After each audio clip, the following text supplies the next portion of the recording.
ಮನೆ ಮನೆಗೆ ಶುದ್ಧ ಕುಡಿಯುವ ನೀರಿನ ಯೋಜನೆಗೆ ಶಾಸಕರಿಂದ ಶಂಕುಸ್ಥಾಪನೆ. ಸುದ್ದಿ ತಿಪಟೂರು ತಾಲೂಕಿನ ಹೊನ್ನವಳ್ಳಿ ಹೋಬಳಿಯ ತಿಮ್ಮಾಪುರ ಬಾಗುವಾಳ ಗೊಲ್ಲರಹಟ್ಟಿ ಗ್ರಾಮದಲ್ಲಿ ಸುಮಾರು 48 ಲಕ್ಷ ರೂಪಾಯಿ ವೆಚ್ಚದ ಮನೆ ಮನೆಗೆ ಶುದ್ಧ ಕುಡಿಯುವ ನೀರಿನ ಯೋಜನೆಗೆ ಶಾಸಕ ಕೆ ಷಡಾಕ್ಷರಿ ಶಂಕುಸ್ಥಾಪನೆ ನೆರವೇರಿಸಿದರು.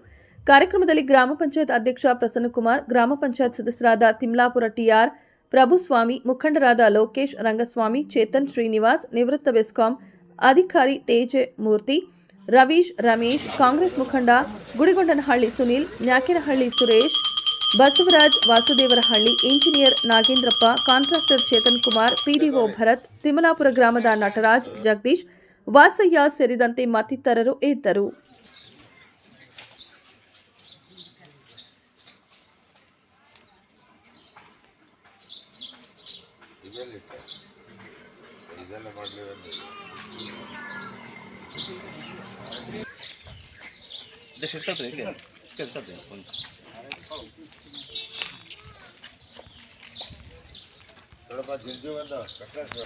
ಇಲ್ಲಾಂದ್ರೆ ಫೈನಲ್ ಬಿಲ್ ಸೈನ್ ಮಾಡಿ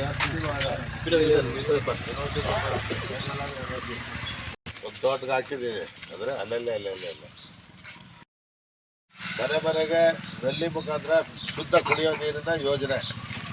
ಇದನ್ನು ನಾನು LG1 ಬರೋದಕ್ಕೆ ಮುಂಚೆನೇ ಗಂಡಿ ಕಡದಿಂದ ಪ್ರತಿಯೊಂದು ಮನೆಗೂ ಶುದ್ಧ ಕುಡಿಯೋ ನೀರನ್ನು ಕೊಡ್ತೀನಿ ಅಂತ ಘೋಷಣೆ ಮಾಡಿದ್ದೆ. ಅದಾದ ನಂತರ ವಾಟರ್ ಸೋರ್ಸ್ ಸಿಗಲಿಲ್ಲ ಅಂತ ಕೂತಿದ್ರು. ಅದಕ್ಕೆ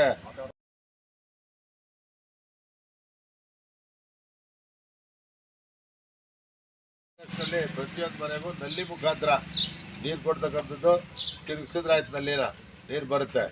ನೀವು ಸ್ನಾನನಾರು ಮಾಡಿ, ಇಲ್ಲ ಎಮ್ಮೆನಾರು ಮೈ ತೊಳಿರಿ, ಮೀಟ್ರ್ ಹಾಕ್ತೀವಿ, ದುಡ್ಡು ಕೊಡ್ತೀವಿ. ಅಷ್ಟೇ. ಎಲ್ಲರಿಗೂ ಒಳ್ಳೇದಾಗಲಿ.